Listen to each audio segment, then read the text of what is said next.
Hi friends, welcome to Ashrita's creation. ఈరోజు మరొక మంచి టిప్తో మీ ముందుకు వచ్చానండి. మనందరి ఇళ్లలోనూ పాత ఊరగాయలు అయితే మిగిలిపోయి ఉంటాయి కదండి. వాటిని పక్కన పెట్టేస్తూ ఉంటాము. కానీ అలా పక్కన పెట్టకుండా పాత ఊరగాయని కొత్త ఊరగాయలా ఎలా చేసుకోవాలి, అలాగే ఆ ఊరగాయను ఉపయోగించి ఒక మంచి రెసిపీ ఎలా చేయాలో చూపిస్తాను మీకు. నచ్చితే ఖచ్చితంగా లైక్ చేయండి, షేర్ చేయండి, సబ్స్క్రైబ్ చేయండి. ముందుగా అయితే కందిపప్పును నానబెట్టుకున్నానండి. ఎప్పుడైనా సరే ఒక హాఫ్ అన్ అవర్ ముందు కందిపప్పును నానబెట్టుకుంటే మనకు బ్లోటింగ్ ప్రాబ్లం రాకుండా ఉంటుంది. అలాగే లెట్యూస్ యూజ్ చేస్తున్నానండి కందిపప్పులో. ఈ ఆకుకూర చాలా హెల్దీ. మన డైజెషన్ ప్రాబ్లమ్స్ ఏమన్నా ఉంటే పోగొట్టి గ్యాస్ ట్రబుల్ని తగ్గిస్తుంది. ఫైబర్ కంటెంట్ ఎక్కువగా ఉంటుందండి దీంట్లో. చాలా హెల్దీ. ప్రతి ఒక్కరూ ఇప్పుడు టెర్రస్ గార్డెన్లో ఇవి పెంచుకుంటూ ఉన్నారు. చూస్తున్నారు కదా ఎంత గ్రీన్గా ఉందో. చూస్తుంటేనే తినాలనిపిస్తుంది. సైడ్ డిష్గా కూడా మనము యూజ్ చేసుకోవచ్చు. కూరలు ఏదైనా చేసుకొని దీన్ని పక్కన పెట్టుకొని, నేను అలా కాకుండా ఇలా పప్పులో వేస్తూ ఉన్నాను. ఇక్కడ చూసారు కదా ఆకు, అది దాన్ని కట్ చేయడం మిస్ అయినట్టున్నాను. ఇలా ఉంటుంది లెట్యూస్ అంటే, అందరికీ ఇప్పుడు తెలిసే ఉంటుంది. ఎంత బాగుంది కదా. అదేవిధంగా ఇమ్యూనిటీని కూడా పెంచుతుందండి. వెయిట్ లాస్ అవడానికి కూడా సహకరించే ఈ లెట్యూస్ దొరికినప్పుడు ఖచ్చితంగా మనము రకరకాల కూరలు చేసుకోవచ్చు. చాలా హెల్దీ. ఈ విధంగా సన్నంగా కట్ చేసుకొని నేను పప్పులో యాడ్ చేశాను. అదేవిధంగా పసుపు ఒక స్పూన్ యాడ్ చేస్తూ ఉన్నాను.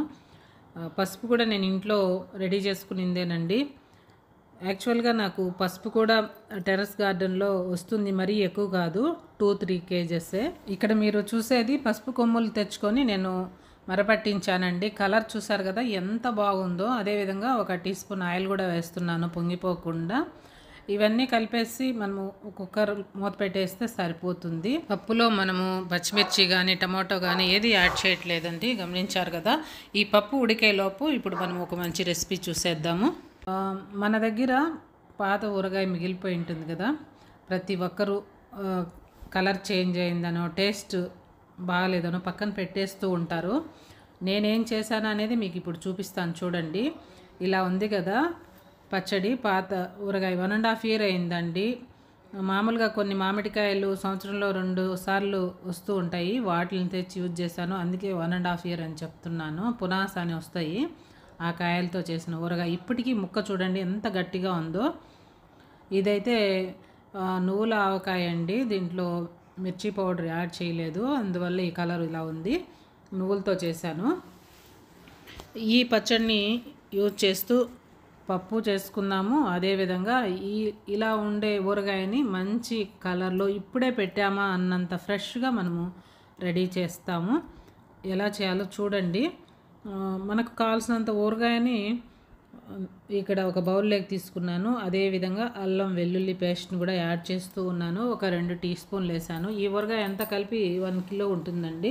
అదేవిధంగా ఒక టీ స్పూన్ మెంతి పొడి కూడా యాడ్ చేశానండి, వేయించిన మెంతుల పొడిది. ఆ తర్వాత మనం తినే కారాన్ని బట్టి మిర్చి పౌడర్ యాడ్ చేసుకోవాలి. మనం తీసుకున్న ఊరగాయ మనం తినే కారాన్ని బట్టి మిర్చి పౌడర్ అయితే యాడ్ చేసుకోవాలండి. ఈ మిర్చి పౌడర్ కూడా నేను ఇంట్లోనే ప్రిపేర్ చేసుకునిందండి. మిరపకాయలు తెచ్చుకొని ఎండబెట్టి ఇలా పౌడర్ చేపించుకుంటాను. అదేవిధంగా అల్లం వెల్లుల్లి పేస్ట్ చూసారు కదా, 6-7 నెలలు పైన అయింది. ఎంత ఫ్రెష్గా ఉందో. జస్ట్ మామూలుగా ఫ్రిడ్జ్లో పెట్టాను, ఫ్రీజర్ కాదండి.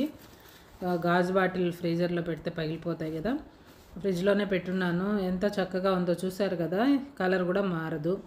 ఈ విధంగా మిర్చి పౌడర్ అంతా వేసి, అదేవిధంగా సాల్ట్ ఇప్పుడు తక్కువ వస్తుంది మనకు, ఎందుకంటే మిర్చి పౌడర్ యాడ్ చేసాము, అల్లం వెల్లుల్లి పేస్ట్ వేసాము, మెంతి పౌడర్ కూడా వేసాం కదా. ఇప్పుడు ఉప్పు అయితే సరిపోదు, ఖచ్చితంగా దీంట్లో చెక్ చేసుకొని సాల్ట్ అయితే కలుపుకోవాలండి.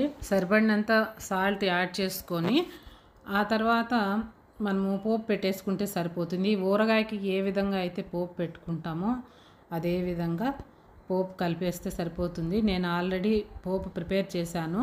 ఇప్పుడు ఊరగాయలో వేసేస్తున్నాను. చూస్తున్నారు కదా నూనె ఎంత తక్కువ యాడ్ చేస్తున్నానో. నూనె ఎక్కువ వేయాల్సిన అవసరం లేదండి, మనం అప్పటికప్పుడే వాడుకుంటాం కదా, ఏమీ ఇబ్బంది ఉండదండి. ఆల్రెడీ ఉండే ఊరగాయే. దాన్ని మళ్ళీ మనము కొత్త ఊరగాయ ఏ టేస్ట్తో ఉంటుందో ఆ టేస్ట్లో వచ్చేదానికి మనం ఈ ప్రిపరేషన్ అంతా చేస్తాము.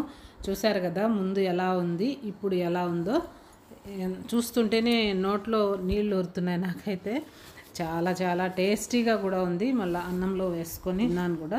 అల్లం వెల్లుల్లి పేస్ట్తో చేసిన ఊరగాయ మనము పెట్టుకుంటాం కదా, అదే రుచితో ఉందండి. చాలా బాగుంది. ఇలా ప్రిపేర్ చేసి పెట్టుకున్న ఊరగాయని నేను జాడీలోకి ఎత్తిపెట్టేస్తున్నాను. ఆల్రెడీ ఇంతకుముందు వాడుతూ ఉండే జాడీ, దాంట్లో పచ్చడి అయిపోయింది, దాంట్లోనే వేస్తున్నానండి నేను. మామిడికాయ ఊరగాయ జాడీ అన్నమాట అది. కరెక్ట్గా 1 కిలో వచ్చింది. జాడీలో 1 కేజీ పడుతుంది. 1 కేజీ ఊరగాయ అయితే మనం రెడీ చేసుకున్నాం ఈ విధంగా.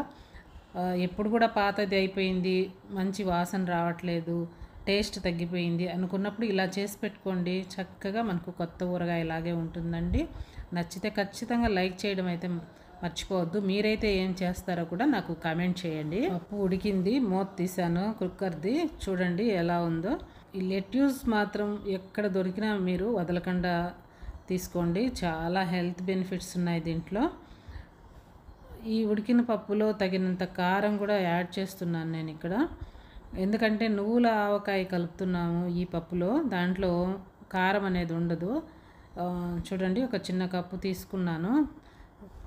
ఈ పప్పుకు సరిపడా వేస్తే మనము జస్ట్ పోపు పెట్టేసుకుంటే సరిపోతుందండి. చాలా రుచిగా ఉంటుంది, కమ్మగా. అందులో నువ్వులతో ఆవకాయ కదా, డిఫరెంట్గా ఉంటుంది ఆ పప్పు కూడా. లెట్యూస్ ఇవంతా కూడా టేస్ట్ని పెంచే వస్తువులే. అందులో మామిడికాయ పప్పు ఎలా ఉంటుందో తెలుసు కదా. ఈ విధంగా సాల్ట్ కూడా యాడ్ చేసుకొని ఒకసారి అంతా కలుపుకొని మనము పోపు పెట్టేసుకుంటే సరిపోతుందండి.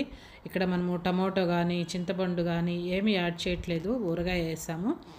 ఎప్పుడు కూడా ఈ విధంగా మనకు పాతదైన ఊరగాయని రకరకాలుగా యూజ్ చేసుకోవచ్చండి. పాత ఊరగాయని 10 రకాలుగా చేసుకోవచ్చు. పచ్చళ్ళు 2 రకాలు చేసుకోవచ్చు. ఈ విధంగా పప్పు చేసుకోవచ్చు. ఊరగాయని కొత్త ఊరగాయలాగా కూడా చేసుకోవచ్చు. మీకు ఏది ఇష్టమైతే అలా ప్రిపేర్ చేసుకోండి. పప్పు కానీ పచ్చళ్ళు కానీ ఊరగాయని కొత్త ఊరగాయలాగా చేయడం కానీ మీకు ఏది నచ్చిందో కూడా నాకు కామెంట్ చేయండి. చూడండి, పప్పు కలర్ కూడా చూడండి ఎంత కలర్ఫుల్గా ఉందో.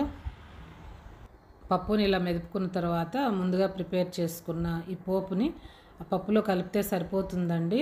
మామూలుగా పప్పుకి ఏ విధంగా పోపు పెట్టేసుకుంటామో ఆ విధంగానే పోపు పెట్టేసుకొని కలుపుకోవడమే. ఇంకా బాణల్లో కొద్దిగా ఆయిల్ అది ఉందనేసి కొద్దిగా పప్పు వేసి నేను దాన్ని కూడా పప్పులో కలిపేస్తూ ఉన్నాను. ఎంతో ఈజీగా టేస్టీ పప్పు అయితే రెడీ అయిపోయింది. మన దగ్గర కూరగాయలు లేనప్పుడు కానీ లేదా మామిడికాయ పప్పు తినాలనుకున్నప్పుడు కానీ ఇలా చేయండి. అదేవిధంగా ఎక్కువ ఊరగాయ మిగిలిపోయింది, అప్పుడు కూడా ఇలా చేశారంటే మళ్ళీ కావాలంటారండి. ఈ పప్పు అన్నం, సంగటి, చపాతి, దోశ దేంట్లోకైనా చాలా చాలా బాగుంటుంది. ఈ పప్పు కాంబినేషన్గా సంగటి అయితే చేశానండి, చాలా బాగుంది. కొద్దిగా నెయ్యి యాడ్ చేసుకొని తిన్నామంటే చాలా రుచిగా ఉంటుంది. పోపంతా చక్కగా ఒకసారి బాగా కలిసేటట్టు కలుపుకొని 2-3 మినిట్స్ అలా ఉడికించండి. ఇక్కడ చూస్తున్నారు కదా, ఆ విధంగా వచ్చే వరకు. తర్వాత స్టవ్ ఆఫ్ చేసుకుంటే సరిపోతుందండి. టేస్టీ పప్పు అయితే రెడీ అయ్యింది.